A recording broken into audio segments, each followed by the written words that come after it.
Welcome back, everybody. We finally got the last piece for the BCM OEM rifle build that I've been doing. Today's video assistant here is Miss Pepper. Again, Pep's not one of our dogs. We are dog sitting her and her sister Ruby, who you guys have seen the last few days. So she's up here today, sniffing stuff and wanting more water. That's kind of what she does. She drinks more water than any dog I've ever seen. But the rifle behind me is complete, as the title says. So this is what we got in for you guys to see right there. Of course, everything is backwards here on Facebook Live, but this is the Surefire 312 light, or the M312. It's part of the Scout series, as you can imagine. We rigged it up here with something I've been doing for many years with switches, and that is using a bicycle tube. So bicycle inner tubes do a good job at holding down wires. I'm sure there's all kinds of super high-speed stuff out there now that I see in like Recoil magazine for holding down wires, but I can tell you, been using bicycle inner tubes for probably 15 years now for wires, and they seem to work well. But so that's what we did there. But basically the cool thing about the 312 is, and you guys may have heard me actually say this before on the channel, is that I'm generally speaking not a fan of tape switches, because tape switches are a failure point. And even really good lights like this one, like the Surefire series, sometimes the tail caps will, or rather the tape switch rather, will fail when you don't want it to, and that's always a bad thing. So, you know, if you're running like a PEC 15 or something like that, a lot of times you don't really have a choice depending on the amount of rail space you're running, so you have to run a tape switch, usually a dual tape switch at that point. But back to why I got this one. This one has the option of the tape switch here, which turns the light on, as you guys can see. But it also has a backup. So if for whatever reason that tape switch stops working, it has the actual switch here on the back, which can be pressed for momentary and then clicked on for constant on. So that's nice too. You have the option of running constant on. So a lot of guys don't think you need that at all on weapons lights, and that you only need momentary. But here's the thing, right? Let me just give you a quick scenario. Say you're out doing home defense type stuff, bad guys in your house, you neutralize the threat, but he or they are still alive, right? So, but they're not a threat anymore.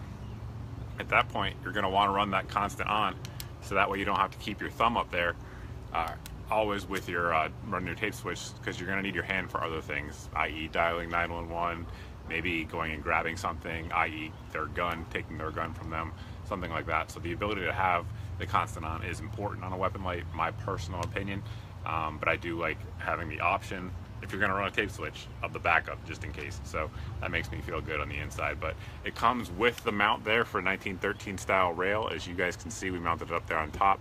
Of course, it does take all the regular Scout mounts as well if you guys choose to do that, but we're running it as it's intended from the factory.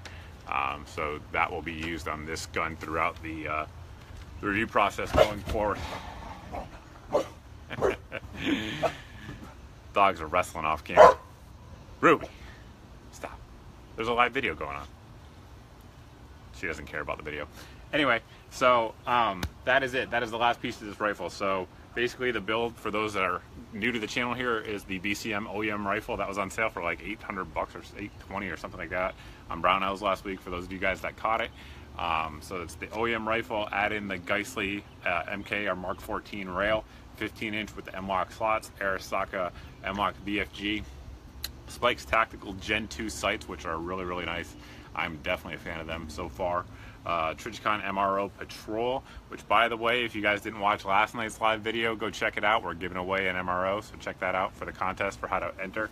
And then a Magpul SLS stock, which I really do like. This is my second one, and I will be doing a review on them independently and separately because I do dig them. I know Magpul just released the UBR stock, actually, finally, but we'll probably check that one out as well eventually. But that is it. That is the last piece of the rifle. This is Miss Ruby from last night that you guys remember. She was the one that was just wrestling with Pepper off camera. So that's it. When I started out this video series on this build rifle, I said I would update you guys along the way, and that's it. That's the last piece we got in. Now it's just off to the range, more and more shooting. So far I probably have about 600 rounds through it. Flawless, which is exactly what you want to see and what I would expect from a BCM rifle. So that's it. We'll sign off here, and I'm actually going to go fishing here for a little bit, so check on Instagram. Maybe I'll catch something and post it up over there. But we'll do that and then get back to editing up some videos posting some deals. New video dropping tomorrow morning. It should be anyway. It's uploading right now. It's home defense with AKs. So stay tuned for that. It's kind of a long video, but there's a lot of details I go into in there, which I think a lot of people will find helpful. That's it, guys. Thanks for watching. See ya.